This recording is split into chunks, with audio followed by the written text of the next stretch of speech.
On February 20th, 2015, a new developer named YIIK Studios revealed their first project, a role-playing game set in the 90s. Then they released a demo for it a year later titled Episode Prime that received positive feedback from players and critics. Now, after 4 years of development, the game is finally released on PC, PS4 and Nintendo Switch, but is there enough content for you to invest in? Welcome to the HUD everyone, I'm Zacharoni, and today I'll be a waiter who will be going through some of the features the game has to offer. So without further ado, please be seated, and here are the toppings on YIIK, a postmodern RPG.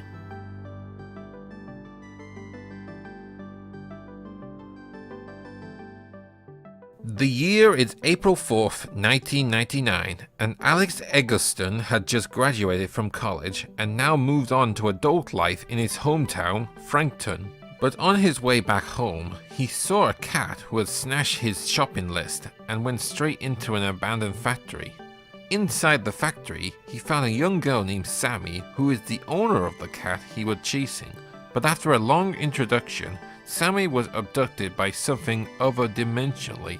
After that dramatizing experience, Alex went back home, but soon discovered that a video of her getting abducted was posted online at Armason 1999, a website that keeps track of strange activities that people have seen. With Alex the only one who knows the truth about Sammy's disappearance, he now goes on a quest to find her, while learning the harsh truth about adult life. And we all know what that's like for the first time, am I right?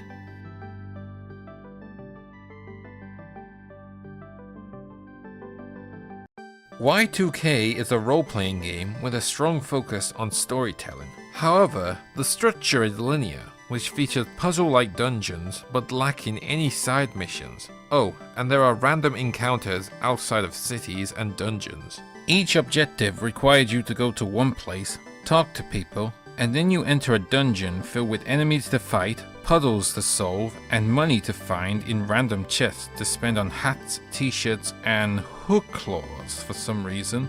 However, the game doesn't highlight your main objective. In fact, you are not given a mini-map to look at, so you have to memorize certain areas you visited. Luckily though, there is a hint system that gives you word of guidance on your next objective. As you keep going with the story, you unlock new characters to add to your party, but some will drop out and come back later for plot reasons. But leveling them up is a bit different to most RPGs. You see, when you defeat enemies, you earn XP for your character, but in order to level them up, you need to find a phone and then you need to select the mine dungeon. Here, you need to pick 4 attributes to increase for Alex, and then you need to have 100 XP for each character to level them up. And you know this in the stat menu underneath their attributes.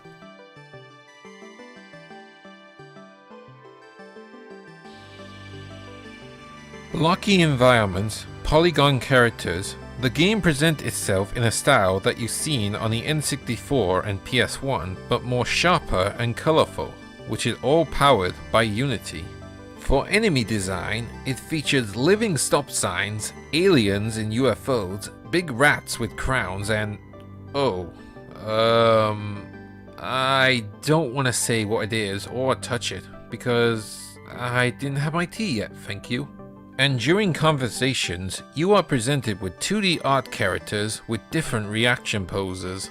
For the voice cast, it features Chris Norrisy as Alex, Clifford Chapin as Michael, Melanie Ehrlich as Vela, Andrew Fiat as Rory, Anthony Sardinia as Claudie, and Michelle Laws as Chandra. And while the game is directed and written by Andrew Allenson, he also did the soundtrack for the game as well, which featured a live guitar and piano during those quiet, somber moments. As for options, you can alter the volume of the music, sound effects, voices, and the master volume entirely, and change the color of the UI. While on PC, you can change the screen resolutions from 1176 to 3840, and you can set the game to Windows mode.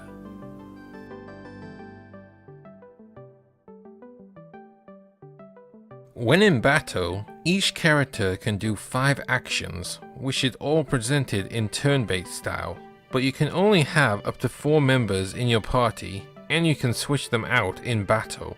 They can do a standard attack on one enemy, and a special skill to attack multiple enemies or to protect the party. However, only Rory can't attack, given that he is not a fan of violence. Instead, he can take a hit for anyone that you selected for him, making him the shield of the group. But what stands out from other battle systems is that each action has its own microgame, with the exception of healing and protecting your group. These include pressing a button at the right time, moving the analog stick in the right direction, or you have to play a short game that might look familiar to you, and however you do in these games, you deal massive damage to the enemies. But when the enemy is on the offensive, you have to press the button at the right time to receive chip damage from them, which is displayed on the left. But if you land on the color that is underneath it, you receive 0 damage. You can also make characters go in defense mode, and doing this will slow down the cursor, giving you a chance to land that successful hit on the target. The final element they added to the game is the time gauge that is displayed on the top right corner. By holding down the trigger or key, you can slow down the minigame to land a successful hit, but it depletes for how long you use it, and it refills again if you successfully dodge the enemy's attacks. But if the game is too hard, then you can activate assist mode to give you unlimited time energy to get through the story quickly. Each character's HP and PP is presented on the top left corner, and to refill them, you need to use items like food to regenerate their HP, and drinks to regain their skills PPs, which you will find from vending machines throughout your adventures. In fact, come to think of it, drinks give them PPs. More like make them PPs, if you know what I mean, hehehe. Anyway, each character has 3 equipment slots, ranging from the head, body, and other, and 1 more slot for their weapons they are associated with. Like Alex, who use records, Chandra use hula hoops, and Vela utilize guitars. And if you don't know what a guitar is, go at your parents or grandparents, they'll tell you what they are. As for the puzzles and dungeons, they utilize pulling switches with different abilities you have, like a bass speaker that shatters special stones, and a cat that can be used as a boomerang for some reason. Video game logic. Don't ask me why.